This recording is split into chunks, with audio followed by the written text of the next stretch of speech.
नमस्कार, आप देख रहे हो उष्मा की आवाज और मैं हूं आपके साथ आदित्य। अशोकनगर जिले की ईसागढ़ ब्लॉक कांग्रेस कमेटी के द्वारा 11 बजे के लगभग महाविद्यालय के सामने कांग्रेस कार्यकर्ता व पदाधिकारी एकत्रित हुए। उन्होंने जहां पर सभी ने अपने अपने उद्बोधन में भारतीय जनता पार्टी सरकार कोसते नजर आए। इसके बाद महाविद्यालय प्रांगण में बाबा साहब डॉक्टर भीमराव अम्बेडकर जी की प्रतिमा को फूलमाला पहनाई गई। फिर इसके बाद अनुविभागीय अधिकारी कार्यालय पहुंचकर ज्ञापन के माध्यम से बताया गया कि दिनांक 13/11/2024 को मध्य प्रदेश की 2 विधानसभा क्षेत्रों विजयपुर एवं बुधनी में संपन्न हुए उपचुनाव में सत्तारूढ़ भारतीय जनता पार्टी द्वारा लोकतंत्र की हत्या करने का जघन्य अपराध किया है। विजयपुर विधानसभा में आम मतदाताओं को वोट डालने से वंचित कर उनमें भय का वातावरण निर्मित किया गया है। भारतीय जनता पार्टी के असामाजिक तत्वों द्वारा संविधान निर्माता डॉक्टर भीमराव अम्बेडकर जी की मूर्ति को क्षतिग्रस्त किया गया है और दलित समाज के लोगों के साथ मारपीट की गई है। उनकी फसलों को जलाकर नुकसान पहुंचाया गया है। भाजपा लोकतंत्र एवं दलित विरोध पार्टी है। इस ज्ञापन के माध्यम से कांग्रेस पार्टी के प्रशासन को आगाह करते हुए निवेदन कर रही है कि ऐसे कृत्य प्रदेश में दोबारा न दोहराया जाए, अन्यथा कांग्रेस पार्टी उग्र आंदोलन करने की को बाध्य होगी। ईसागढ़ से उष्मा की आवाज की खास खबर। बड़े एवं छोटे भाई जिनने अपना बहुमूल्य समय निकाला, हालांकि आपको ज्ञात है कि जो कुरीतियां हम हमेशा से बात कर रहे हैं भारतीय जनता पार्टी की, वो अपनी कृतों से कभी बाज नहीं आते। ऐसा कृत लगातार चलते जा रहे हैं। ऐसा ही हमें एक उदाहरण देखने बुधनी और विजयपुर के जो उपचुनाव, विधानसभा के उपचुनाव थे, उनमें भी देखने को मिला। यहाँ पे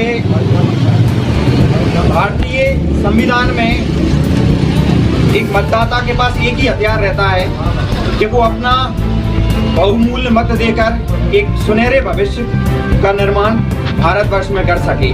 पर आज स्थिति ये हो चुकी है कि वोटर अपना वोट भी नहीं डाल पा रहा। अपना मत, जो एक सबसे बड़ा संविधान जब लिखा गया था, सबसे बड़ा उसको अधिकार यही मिला था कि वोट डाल के वो अपनी भारतीय राजनीति में एक भागीदारी पेश करे। आज अगर भागीदारी पेश करने में उनको वोट डालने से भी रोका जा रहा है, उनको प्रताड़ित किया जा रहा है, उनको भयभीत किया जा रहा है, तो फिर ये चुनावी खेल क्यों खेला जा रहा है? चुनाव ही बंद करा दीजिए। कई जगह मतदाताओं को पीटा जा रहा है, खेतों में आग लगाई जा रही है। पिछले ही दिनों में हमने देखा दोनों विधानसभाओं में जो उपचुनाव हुए, तो ऐसा प्रतीत होता है कि हम तानाशाह करते ही हकीकत में इतनी प्रचंड तानाशाह की सरकार है जो अपनी कुरीतियों से बाज नहीं आ रही है।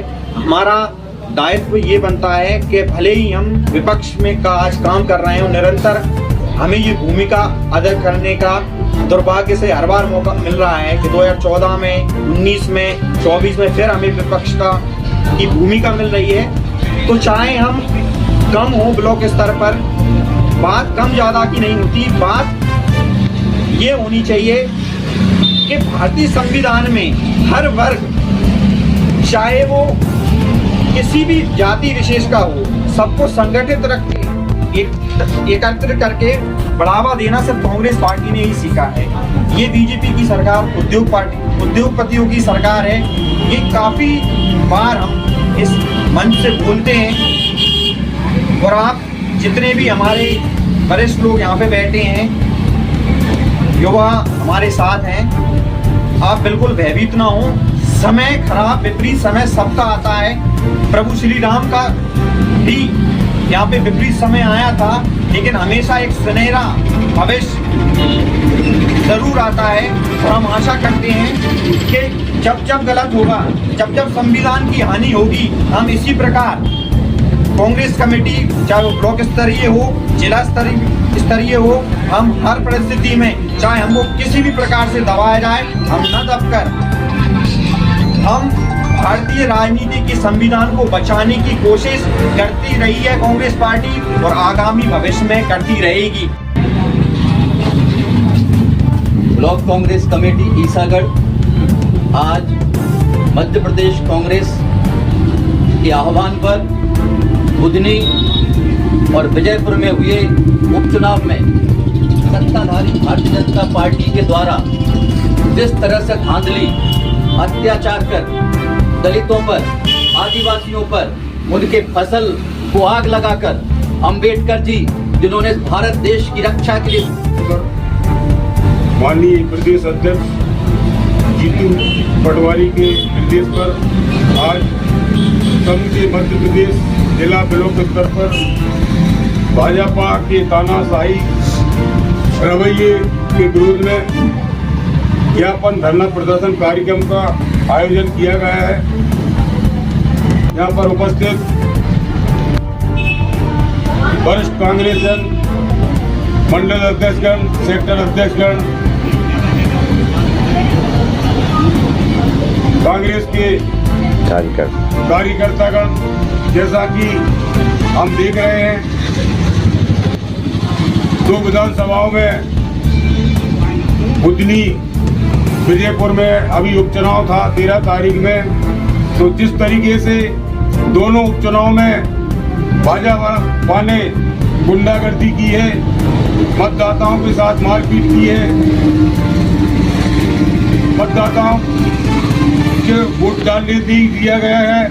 बाबा भीमराव संविधान जो बाबा साहब ने बनाया है, बाबा साहब की मूर्ति को भी क्षति पहुंचाई गई है, यहाँ पे मारपीट की गई है, गोलीबारी, सामान्य रोड पर तमंचे पिस्टलें लहराई गई हैं। इस देश में बाबा साहब के संविधान को भाजपा पूरी तरह से खत्म करना चाहती है और कांग्रेस पार्टी बाबा साहब के संविधान के साथ है, इस देश के संविधान के साथ है।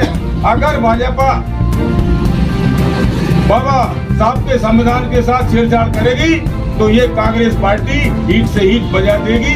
तो बाबा साहब के संविधान की लड़ाई लड़ेगी, SC ST OBC के साथ लड़ाई लड़ेगी। ये का दोहरा चरित्र है।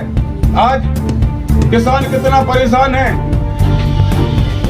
लाइनों में लगा है, खाद नहीं है, खेतों में खचा है, रात में खचा है, लाइट नहीं आ रही। ये भाजपा सरकार सिर्फ उद्योगपतियों की सरकार है, ये भाजपा सरकार किसान विरोधी सरकार है, ये भाजपा सरकार मजदूर विरोधी सरकार है। साथियों, इतना ना ज्यादा ना कुछ कहकर मैं इतना ही कहना चाहूंगा कि आज भारतीय जनता पार्टी इस देश को खत्म करना चाहती है। भारतीय जनता पार्टी इस देश को, संविधान को खत्म करना चाहती है। भारतीय जनता पार्टी इस बाबा भीमराव के संविधान को खत्म करना चाहती है। इन्हीं शब्दों के साथ मैं अपनी वाणी को विराम देता हूं और यहाँ उपस्थित सभी कांग्रेस जन, मंडल, सेक्टर और क्षेत्र से आए सभी जाबाज सिपाहियों का मैं आभार व्यक्त करता हूँ। जय हिंद, जय भारत।